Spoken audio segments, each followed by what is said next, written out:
दिल्ली, देश की राजधानी, वीआईपी इलाका और रात की सन्नाटे में अचानक ऐसा धमाका हुआ कि पूरा घर आग का गोला बन गया।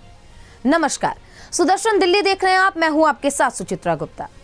आज बात हम एक ऐसी घटना की करेंगे जिसने रातों रात एक पूरे परिवार को नष्ट कर दिया। अगर आपके घर में भी एसी है तो आप कैसे अपने एसी को, अपने परिवारजनों को सुरक्षित रखेंगे, इस वीडियो के माध्यम से समझिए।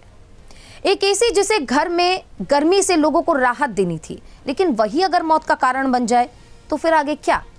हौज खास की आलिशान कोठी में लगी आग ने रिटायर आईएएस अधिकारी धनेंद्र कुमार की जान ले ली, जबकि उनका बेटा इस वक्त मौत और जिंदगी के बीच जंग लड़ रहा है। सवाल यह है कि आखिर एसी ब्लास्ट इतने खतरनाक क्यों होते जा रहे हैं? क्या लगातार बढ़ती गर्मी और ओवरलोडेड मशीनें अब घर के अंदर ही मौत का जाल बिछा रही हैं? और सबसे बड़ा और अहम सवाल कि क्या आपके घर का एसी भी खतरे की घंटी बन चुका है? आइए इस वीडियो से समझते हैं। दिल्ली के पौष इलाके यानी कि हौज खास में एक बेहद ही दर्दनाक और चौंकाने वाली घटना सामने आई, जहां एक कथित एसी ब्लास्ट ने पूरे परिवार को नष्ट कर दिया।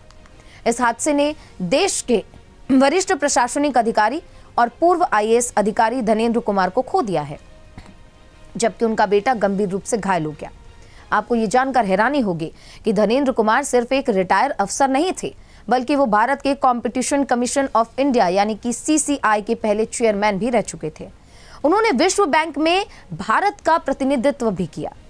घटना बुधवार देर रात की बताई जा रही है, जहां पुलिस ने बताया कि करीब 11 बजे उन्हें इस बात की सूचना मिली कि हौज खास स्थित उनके घर में आग लग गई है।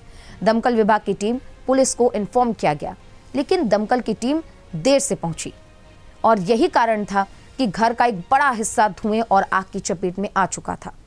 प्रारंभिक जांच बताते हैं कि घर में लगे एसी के इंडोर यूनिट में ब्लास्ट हुआ, जिसके बाद से आग तेजी से फैला। हालांकि हादसे के बाद सबसे खतरनाक चीज ये सामने आई कि ये जो पूरी स्थिति और मौत की घटनाएं सामने आई हैं, ये सिर्फ आग की वजह से नहीं थी, बल्कि आग लगने के बाद जो जहरीला धुआं घर के अंदर फैल गया था, उसकी वजह से रिटायर अफसर की मौत हुई है। पुलिस के अनुसार धनेंद्र कुमार की मौत स्मोक इनहेलेशन यानी कि जहरीला धुआं ज्यादा इनहेल करने की वजह से हुई है। उन्हें एम्स ट्रॉमा सेंटर ले जाया गया, लेकिन डॉक्टर उन्हें नहीं बचा पाए। उनके बेटे की स्थिति गंभीर है, लेकिन डॉक्टर लगातार उनका इलाज कर रहे हैं। बताया यह भी जा रहा है कि जब हादसा हुआ तो परिवार और घरेलू स्टाफ समेत कुल 5 लोग घर में मौजूद थे। घटना के बाद इलाके में अफरा तफरी मच गई, क्योंकि अचानक देर रात एक ब्लास्ट होता है। इसके बाद सबकी आंखें जो है चौंक जाती है, सब हैरान हो जाते हैं। आसपास के लोग जब बचाव कार्य में मदद करते हैं तो पता चलता है कि एसी में ब्लास्ट होने की वजह से यह बड़ा हादसा हुआ है। लेकिन अगर आपके घर में एसी है तो आपको क्या सावधानी रखनी है, वो इस वीडियो से आप समझिए। आखिर एसी में ब्लास्ट क्यों होता है? इस सवाल के जवाब में विशेषज्ञ बताते हैं कि भीषण गर्मी में लगातार घंटों तक एसी चलाने से मशीन ओवरहीट हो जाती है। इसके अलावा गैस लीकेज, खराब वायरिंग, वोल्टेज फ्लक्चुएशन यानी कि कई बार हम देखते हैं वोल्टेज कम और ज्यादा होने की वजह से हम घर की लाइटों और पंखे पर भी इसका इफेक्ट देखते हैं। और समय पर अगर आप किसी भी मशीन का सर्विस ना करवाएं तो भी बड़ा हादसा हो सकता है। बड़े हादसों की वजह ये सारे कारण बन सकते हैं। इस समय दिल्ली एनसीआर समेत पूरे उत्तर भारत में रिकॉर्ड तोड़ गर्मी है। ऐसे में लोग एसी यूज सबसे ज्यादा कर रहे हैं, लेकिन कई घरों में पुराने एसी, लोकल वायरिंग और ओवरलोडेड बिजली कनेक्शन बड़े खतरे में बदल रहे हैं।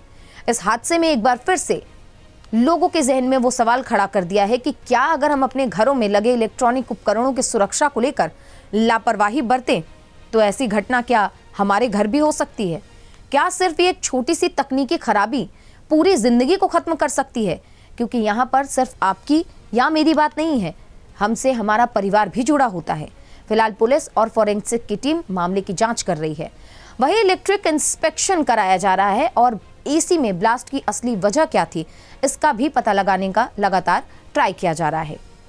लेकिन इस दर्दनाक हादसे ने देश भर के लोगों को एक बड़ा संदेश जरूर दिया है कि गर्मी से राहत देने वाली मशीन अगर लापरवाही इसमें की गई तो ये मौत का कारण भी बन सकती है।